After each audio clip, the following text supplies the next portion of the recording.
There are people who feel energized by crowds. Conversations flow easily. Noise feels alive. Being surrounded by others brings comfort.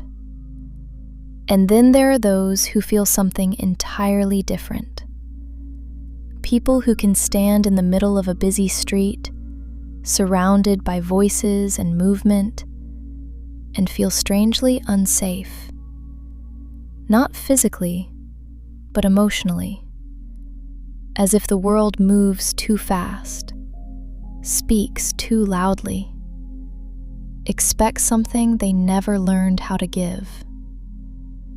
They smile politely, they participate when needed, they appear present, but inside, their nervous system stays alert, watching, listening, protecting. And after enough time in crowded spaces, exhaustion arrives quietly. Not because people are bad, but because constant human interaction can feel unpredictable. Expressions change quickly.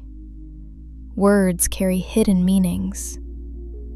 Energy shifts without warning. And for someone sensitive to atmosphere, this unpredictability can feel overwhelming.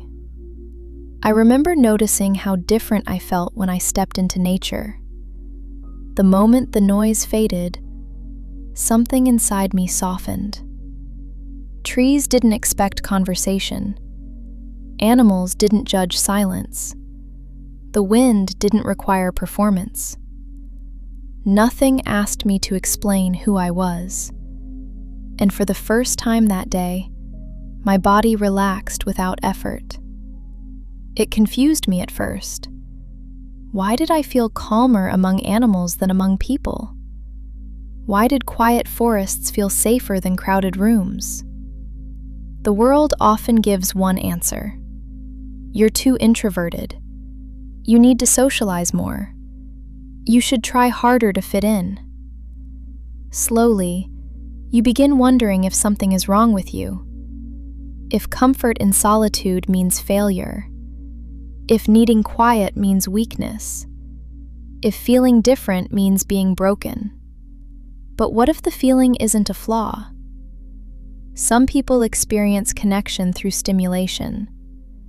Others experience connection through presence.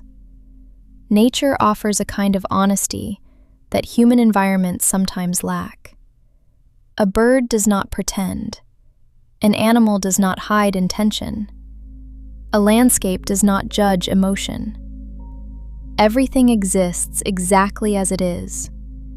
And for a sensitive mind, that simplicity feels safe. There are no invisible social rules to decode, no pressure to respond instantly, no need to become louder than you feel. Just breathing, just observing, just being. For years, I thought my comfort in nature meant I was avoiding life. But slowly, I realized something gentler. I wasn't escaping people. I was recovering from overstimulation. Nature wasn't replacing connection. It was restoring balance. Because some nervous systems process more information than others. More emotion, more detail, more subtle signals. And rest becomes necessary, not optional. Animals taught me something humans rarely did. Presence without expectation. You can sit beside an animal in silence and still feel companionship. No performance, no explanation, just shared existence.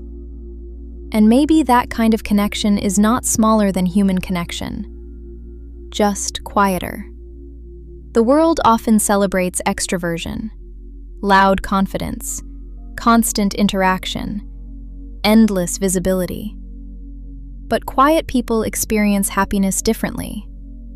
In slow walks, in observing small changes in light, in moments where nothing demands attention.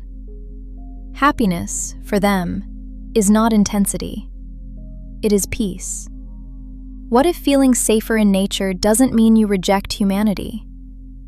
What if it means your system understands where it can finally rest?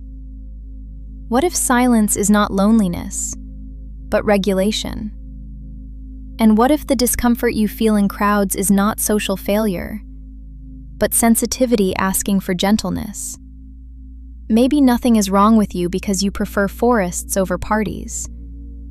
Maybe your mind simply recognizes spaces where authenticity is possible. Places where you don't need to translate yourself. And maybe the happiness you feel among animals and open skies is not escape, but alignment. A reminder that belonging doesn't always look like noise.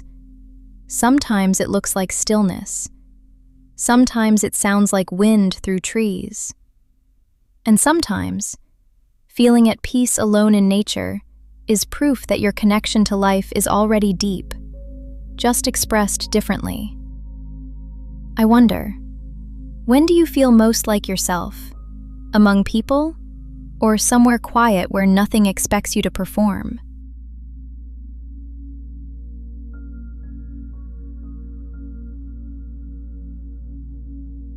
I will be here again soon. Until then, take gentle care of yourself.